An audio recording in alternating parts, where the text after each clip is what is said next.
जन जागृति मंच द्वारा मैथिली भोजपुरी अकादमी दिल्ली के सहयोग से विद्यापति पर्व का समारोह दिल्ली के द्वारका सेक्टर 7 दादा देव मेला ग्राउंड में एक भव्य समारोह के रूप में किया गया। इस प्रदर्शनी तथा भाषा और संस्कृति के बचाव के लिए, उसके प्रमोशन के लिए, साथ ही मिथिला भाषा की संस्कृति और भाषा को लेकर यहाँ पर प्रदर्शनी तथा मिथिला समाज के अंदर दैनिक उपयोग में आने वाली वस्तुएं, उनकी दैनिक रीति रिवाज, शादी ब्याह के साथ ही अन्य प्रकार के चित्रों तथा सामानों का यहाँ पर प्रदर्शन किया गया। यहाँ पर वैवाहिक जो पर्व मनाया जाता है उसके अंदर क्या क्या उपयोग होता है, साथ ही दैनिक रूप में भी क्या क्या यहाँ पर उपस्थित लोगों ने अपनी प्रदर्शनी के दौरान बताया कि उसके इस्तेमाल की क्यों ज़रूरत पड़ी है। साथ ही यहाँ पर अनेक लोगों से देखने में आया है कि लोग अपनी भाषा, संस्कृति, कला को लेकर कितने उत्साहित हैं। मिथिलांचल के लोगों ने यहाँ पर अपने साथ ही युवाओं को जोड़ने के लिए विशेष रूप से एक अभियान चलाया और युवाओं ने भी बढ़ चढ़कर इस कार्यक्रम में अपना हिस्सा लेकर अपनी सहभागिता का उत्साहपूर्ण प्रदर्शन किया।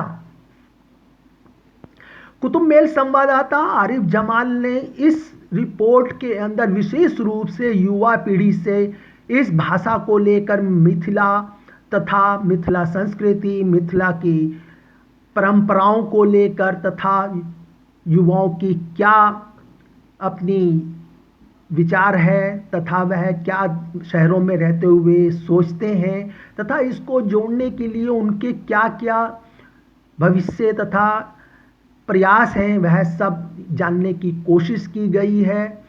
साथ ही आपको यहाँ पर क्या क्या चीज़ें प्रदर्शित की जा रही हैं वह भी दिखाया जा रहा है। यह आरिफ जमाल की विशेष रिपोर्ट प्रस्तुत है। ये टोकरा किस काम आता है? ये टोकरा किस काम आता है? ये जितना सारा जब ब्याह होता है ना तो उसमें सामान होता है। लड़का जब आता है शादी करके तो सामान होता है लड़का लड़की का, तो उसको इससे गृह प्रवेश होता है। गृह प्रवेश होता है। हाँ। जिसका नया नया शादी होता है, हाँ, तो जब तक उसका गौना नहीं हो जाता है ना, तब तक वो लेके रोज शाम के टाइम जो होता है चुमान होता है। उसमें दुर्वाक्षत मंत्र है उसका, 5 पंडित मिलके मंत्र देते हैं, फिर कुछ लेडीज मिलके गाना गा करके उसको चुमाते हैं लड़का को। नीचे से ले गए सर तक, सर से लेकर उसका आशीर्वाद के रूप में लिया जाता है। शहर के अंदर भी ये परंपरा है। तो मिथिलांचल के लोग हैं, कुछ लोग रखे हैं तो जिनको मिथिलांचल से लगाव है, मिथिलांचल से प्रेम है, तो कुछ लोग रखे हैं। तो दिल्ली में ही है, तो नहीं है। हम लोगों का मेन उद्देश्य जो है कि आजकल जो बच्चे इनको मानने के लिए तैयार नहीं है। हम लोग मानते हैं तो बच्चों में कुछ मतलब एक शिक्षा जाए, वो समझे अपना संस्कार क्या है, हमारा सभ्यता क्या है, हम लोग कौन हैं, हम लोग का शादी का क्या रीति रिवाज है, उसको परंपरा को रखें। जो पश्चिमी सभ्यता है ना, आजकल में जो सब एक ही पंजाबी सॉन्ग में जो सारा वाला करता है ना, डीजे वाला जो आ गया है ना, हम लोग ये सब नहीं था, ये सब बहुत खराब था। इसीलिए हम लोग यानी नई पीढ़ी को आप बताना चाहते हैं कि हमारी संस्कृति और परंपरा क्या है। छोटा सा कोशिश कर रहे हैं। क्या नई पीढ़ी कुछ जानने की कोशिश? बिल्कुल नई पीढ़ी जो समझता है, आजकल के जो बच्चे हैं ना, उनका पढ़ाई और उनका पेरेंट्स का भी गलती है। हर पेरेंट्स चाहते हैं कि हमारे बच्चे में संस्कार हो या नहीं हो, 99% मार्क आना चाहिए और अच्छे मतलब पैकेज में काम करना चाहिए, उसके बाद कुछ हो या नहीं हो। तो इसका असर क्या होगा? किस चीज़ का? यानी कि जो पेरेंट, उसका तो असर बहुत खराब होगा। खड़े हो जाओ तो थोड़ा सा ये सुन।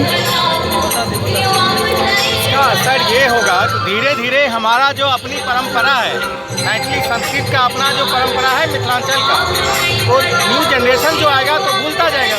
भूल जाएगा, अपनी परंपरा भूल जाएगी, तो हमारा अपना जो संस्कृति है उसका अधा पतन हो जाएगा। इसलिए आपका शुभ नाम क्या है? छेदी राय, कहाँ, दिल्ली से?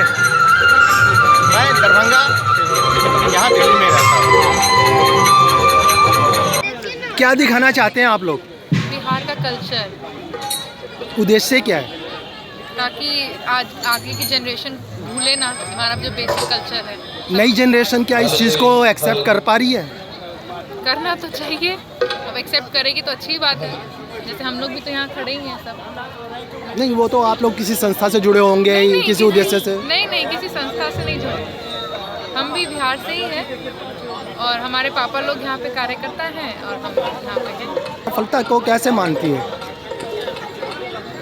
जिस आप देख रहे हैं इतने सारे लोग यहाँ पे हैं, अपने कल्चर को देख रहे हैं, उत्साहित हैं और ये सब देखकर काफ़ी खुश हैं, तो यही सफलता है। नहीं तो इन सब चीज़ों का जो आप ये शादी में या घर के अपना देने के इस्तेमाल में इस्तेमाल होती है, तो क्या लोग जो शहरों में रह रहे हैं, खासकर मेट्रो सिटी में, क्या वो लोग इन सब चीज़ों का इस्तेमाल करते हैं? डेली यूज में होता ही है, मछली सब खाते हैं, पान हमारे यहाँ शुभ होता है, मखान हमारे यहाँ शुभ होता है, दही हमारे यहाँ ब्राह्मण में चाहे किसी भी अच्छे ओकेजन पे दही के बिना खाना कंप्लीट ही नहीं होता है। छठ पूजा में ये सारी चीज़ें इस्तेमाल होती हैं, डेली यूज़ में वो सारी चीज़ें होती हैं। तो अभी यहाँ पे जितनी चीज़ें हैं वो डेली यूज़ की ही हैं। कहते हैं कि नहीं, वो शान तो है, लेकिन क्या नई पीढ़ी मानती है? आप लोग अपने बच्चों को ये संस्कार देते हैं या सिर्फ एक दिन देखकर चले जाते हैं? 11 साल का है, जब से सुना है तब से इंटरेस्टेड है कि जाना है। पूछो अंकल जी कुछ। यहाँ किस लिए आए हो आप? मैं यहाँ पे मिथिला की चीजें एक्सपायर देखने आया हूँ, क्योंकि मैं मिथिला से हूँ, मुझे उसके कल्चर के बारे में जानना जरूरी है। कैसा लगा यहाँ पर आकर? यहाँ पर आके मुझे बहुत अच्छा लगा, क्योंकि यहाँ पर मुझे मिथिला से जुड़ी बहुत सारी चीजें देखने को मिली। कौन सी क्लास में पढ़ते हो? 7th। क्या नाम है आपका? नक्षत्र मोहन। कहाँ रहते कहाँ? मैं दिल्ली में। दिल्ली में कहाँ? द्वारका मोड़। इस कार्यक्रम को इस तरीके का होते रहना चाहिए। हाँ, ये हमेशा होना चाहिए, क्योंकि इससे जो बाहर वाले लोग हैं उनको भी मिथिला के कल्चर के बारे में पता चले। सबसे पहले मेरा प्रणाम, मेरा नाम कामना ठाकुर है, मैं बिहार मधुबनी अतरौली से हूँ और मैं दिल्ली में रहती हूँ। और आज हम इतने बड़े फंक्शन में आए हैं जिसका नाम है नवदी पर्व समारोह। और इस प्रोग्राम का सबसे बड़ा मेन एजेंडा यही है कि कहीं ना कहीं हम सब अपनी डेली लाइफ में शहर की धूल में और सब में हम ना बिजी हो चुकी है और हम अपना कल्चर भूलते जा रहे हैं। और इस प्रोग्राम का एजेंडा यही है कि हम अपने कल्चर को ना भूलें, हम अपनी डेली लाइफ में उसको भी याद रखें और हमारे जनरेशन में, जो अब मेरी जनरेशन है और इससे आने वाली जनरेशन है, वो सब इसका ध्यान रखें और हमारे दिल और जहन में एक चीज़ होनी चाहिए कि एग्जैक्टली हमारा कल्चर क्या है। और इस प्रोग्राम का मेन एजेंडा ही यही है कि सबका मिलन हो, सब आए, संगीत हो, ये एग्जीबिशन हो, ताकि लोग आए, देखें, समझें। पीढ़ी जो है वो अब इसमें इंटरेस्ट नहीं ले रही है या तोड़ के आगे बढ़ना चाहती है। तो एग्जैक्टली यही मैं आपसे समझा रही हूँ कि ये जो पूरा फंक्शन है ये इसी चीज़ के लिए है। मैं भी नई पीढ़ी का पार्ट हूँ, तो मैं यहाँ आई, मेरे पेरेंट्स ने मुझे बताया, समझाया, आज मैं यहाँ खड़ी हूँ और मैं आप सबको बता रही हूँ। तो जब मैं समझूंगी तो मैं अपने आगे वाली जनरेशन को बताऊँगी। तो यही अप्रोच हमें फॉलो करना है और ऐसे फंक्शन होते रहने चाहिए, सो दैट कि हम साल में 1 से 2 बार ऐसी चीज़ों में जाएँ, समझें, जानें और लोगों तक ये पहुँचा सकें। ये सबसे बड़ा है। यानी आपके कहने का मतलब ये कि इस तरीके की गतिविधियाँ होती रहनी चाहिए और युवा पीढ़ी को ज़रूर आना चाहिए, क्योंकि हम सब रोज सिर्फ पैसा कमाना और घूमना और खाना पीना ही लाइफ का एजेंडा नहीं है, जो कि आज की जनरेशन का है। सिर्फ खाओ पियो ऐश करो, मगर मेरा ये मानना है कि नहीं, वो इम्पोर्टेंट है, मगर उसके साथ हमारा कल्चर, हम लोग, हमारे पेरेंट्स, वो सब जरूरी। और वो तभी होगा जब हम ये सब देखेंगे, जानेंगे खुद से, तभी हम अपनी आगे वाली जनरेशन को इसे बता पाएंगे। ये इसको दिखाने का क्या उद्देश्य क्या है? इसको दिखाने का ये उद्देश्य है कि हमारे जो संस्कृति के जो पुराने लोग हैं उनको तो ये सब पता है, लेकिन आजकल की जो जनरेशन है जो इससे दूर भाग रही है, उनको दिखाने के लिए कि हमारे पास इतना धरोहर है। ये सारी चीज़ें शादी में यूज़ होती है, उसके बाद कोई याद नहीं रखता है, लेकिन हम चाहते हैं कि सबको, सबके घर में हर बच्चे को ये जानकारी हो, इनके बारे में पता चले। मेट्रो सिटी के अंदर क्या ये सब परंपराएं जीवित है? ऑफकोर्स जीवित है, तभी ये सब हो रहा है और ये है यहाँ पे प्रेजेंट ना। आज हमारे बीच 500 से ज़्यादा लोग प्रस्तुत हैं। हाँ, 500 से ज़्यादा लोग प्रस्तुत हैं इस मेट्रोपॉलिटन बिजी शहर में, इससे साफ साफ परिचित है कि अभी भी है जीवित सब कुछ। आप करती क्या हैं? मैं मास्टर्स की स्टूडेंट हूँ, यहीं रहती हूँ, गांव से आना जाना है, तभी इन सब के बारे में सब पता है। मास्टर्स किस चीज़ में कर रही हैं? Social work. सोशल वर्क में। दिल्ली से? दिल्ली से।